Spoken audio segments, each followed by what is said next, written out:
அனைவருக்கும் இனிய காலை வணக்கம். 30/11/2024 காலை 5 மணி நிலவர வானிலை அமைப்பு. அதிகாரப்பூர்வ அறிக்கைக்கு இந்திய வானிலை அறிக்கையை பார்க்கவும்.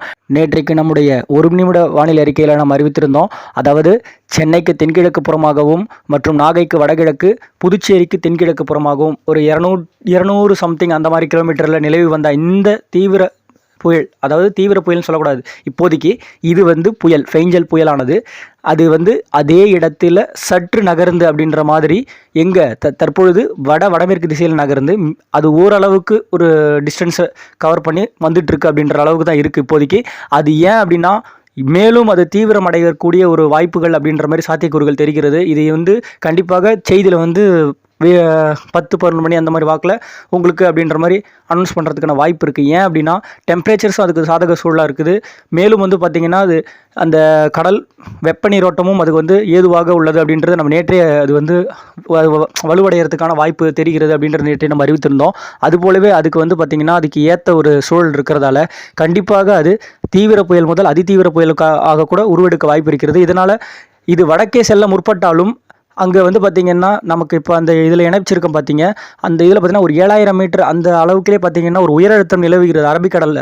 அப்போது அந்த அரபிக்கடல் நிகழ்வு உயரழுத்தத்தால் அது போக முடியாமல் மீண்டும் அது நாம் அறிவித்த இடம், அதாவது நம்ம ஏற்கனவே சொன்ன மாதிரி தாங்க, புதுச்சேரிக்கு வடக்கு புறமாக உள்ள மரக்காணம் முதல் கல்பாக்கம் இடைப்பட்ட அந்த பகுதியில் கரையை கடக்கிறதுக்கான வாய்ப்பு இருக்குது. அது கரையேறி வந்தாலும் அது தென்மேற்கு திசையை நோக்கி நகர்ந்து அப்படின்ற மாதிரி உள்ளே செல்லும்.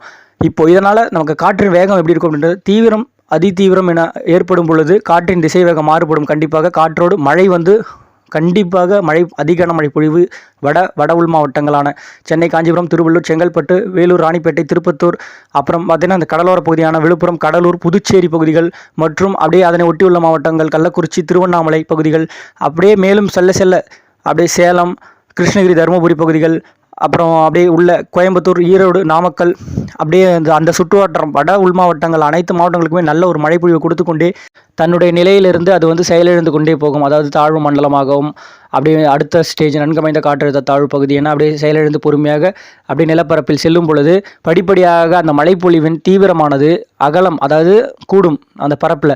அப்போது தமிழகத்தின் பிற மாவட்டங்களுக்கும் மழைப்பொழிவு கூடும். டெல்டாவிற்கு பார்த்திங்கன்னா கரை நெருங்கும் பொழுது நமக்கு சொல்லியிருக்கும் டெல்டாவில் இருக்கும். அது புதுக்கோட்டை, ராமநாதபுரம் வரைக்குமே எட்டி பிடிக்க வாய்ப்பு இருக்கும். உள்ளே ஏறும்பொழுது கரையேறி முற்பட்டு வரும்பொழுது காற்று தெற்கு திசையில் குவித்து அது மழைப்பொழிவு தென் திசைக்கும் மழைப்பொழிக்கு கண்டிப்பாக ஏதுவாக இருக்கும். அது எந்த அளவுக்கு முன்னேறுன்றதை பொறுத்து அது மழைப்பொழிவு இருக்கும். அது மேற்கே நகரும் பொழுது மேற்கு தொடர்ச்சி மலை மாவட்டங்கள்லேயும் தென் மாவட்டங்கள்லேயும் மழைப்பொழிவிற்கான வாய்ப்பு சாதக சூழல் தெரிகிறது. இப்போது இதோட காற்றின் வேகம் பார்த்திங்கன்னா இப்போ தற்பொழுது நேற்றைக்கு நம்ம சொன்னபடியே 100 கிலோமீட்டர் அளவுக்கு 110 கிலோமீட்டர் அளவுக்கு நைட்டு நம்ம சொல்லியிருந்தோம். இப்போ இது அதிதீவிர புயலாக உருவெடுக்கும் என்ற சூழ்நிலை பார்த்தீங்கன்னா மேலும் ஒரு 10 கிலோமீட்டர் அப்படின்ற மாதிரி கூடுறதுக்கு வாய்ப்பு தெரிகிறது. 120 கிலோமீட்டர் வரைக்கும் அப்படின்ற மாதிரி நம்மளுடைய கணிப்பு. இது அதிகாரப்பூர்வமாக அவங்க அஃபிஷியலாக அனௌன்ஸ் பண்ணணும். நம்ம சொல்கிறன்றதுக்காக உங்களை பயமுறுத்துறதுக்காக எதுவும் சொல்லலை. கண்டிப்பாக ஒரு தீவிர புயலாக உருவாகிறதுக்கான வாய்ப்பு தெரிகிறது. ஏன்னா கடல் நீரோட்டங்களும் வெப்ப நிலைகளும் பார்த்திங்கன்னா கடலில் இருக்க வெப்பநிலை சார்ந்த பகுதி அந்த ஒரு காலநிலைகளும் தட்பவெப்பநிலையெல்லாம் பார்த்திங்கன்னா உங்களுக்கு ஏதுவாக இருக்கிறது. அது தீவிரமடைந்தாலும் அங்கே ஒரு உயரழுத்தம் அரபிக்கடல் பகுதியில் நிலவுவதால் அங்கே முற்பட்டு அது உள்ளே தள்ளப்படும். கண்டிப்பாக அது தமிழக கரை ஏறுவதற்கு உறுதி அப்படின்றது கிட்டத்தட்ட ஆயிடுச்சு. மேபி இந்த மரக்காணம் டு கல்பாக்கம்ன்றது அப்படின்றது பார்த்திங்கன்னா நம்ம கன்ஃபார்ம்டு அப்படின்ற மாதிரி சொல்கிறோம். இருந்தாலும் அது முன்ன பின்ன அப்படின்றது அது அந்த சூழ்நிலையை பொறுத்தது. நாளைக்கு வெப்பம் இப்போ நம்ம விடிந்ததுக்கப்புறம் வெப்ப உயர்வு ஏற்படும்ல, அப்போது அதை பொறுத்து எப்படின்றது சூழ்நிலை ஏற்படும். கண்டிப்பாக இது அவங்க அஃபிஷியலாக அனௌன்ஸ் பண்ணுவாங்க எந்த இடம் அப்படின்றது. கண்டிப்பாக நமக்கு உறுதியாகிடுச்சு. கிட்டத்தட்ட புதுச்சேரி டு சென்னைன்ற மாதிரி ஒரு கரை உறுதி அப்படின்றது. நாம் நிலைப்பாடு மரக்காணம் டு கல்பாக்கம் ஓகே அப்படின்ற மாதிரி ஆகிருக்கு. இதனால் நம்ம என்ன சொல்ல வரோம் அப்படின்றதுனா, கண்டிப்பாக கரையோரம் இருக்கும் மக்கள் நல்ல பாதுகாப்பாகவும் தங்களுடைய உடைமைகளையும் வெள்ளப்பெருக்கு ஏற்படும் வகையில் இருந்துருந்துச்சுன்னா கண்டிப்பாக அது பார்த்திங்கன்னா அந்த தாழ்வான இடங்களில் இருக்க மக்கள் கண்டிப்பாக ஒரு மேடான பகுதிக்கு செல்லுங்கள்.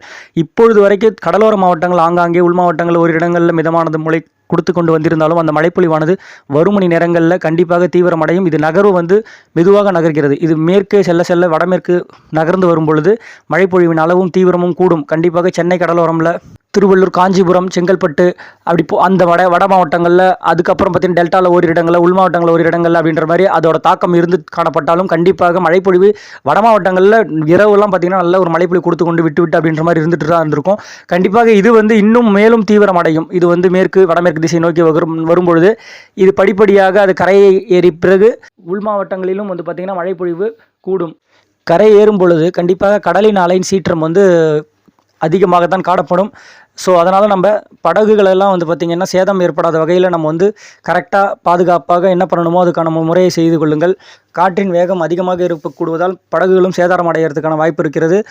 அதே போல் வந்து பார்த்திங்கன்னா மீட்பு பணியும் தீவிரப்படுத்தப்பட்டிருக்கிறது. கண்டிப்பாக தமிழக அரசும் வந்து இதுக்கு முன்னெடுத்து நடத்தி கொண்டு இருக்கிறது. இதெல்லாம் என்னென்ன வழிமுறைகள் அப்படின்றது அதுக்கு நாமளும் கொஞ்சம் சூழ்நிலைக்கு ஏதுவாக ஒத்துழைப்பு தரணும். இப்போ தற்பொழுது இந்த கடலை நம்ம இவங்க அறிவிப்பு கொடுத்தும் கடற்கரைக்கு சென்றிருந்து சில சம்பவங்கள் பார்த்தோம். இப்போ ரீசெண்டாக அந்த மாதிரிலாம் பண்ணாதீங்க.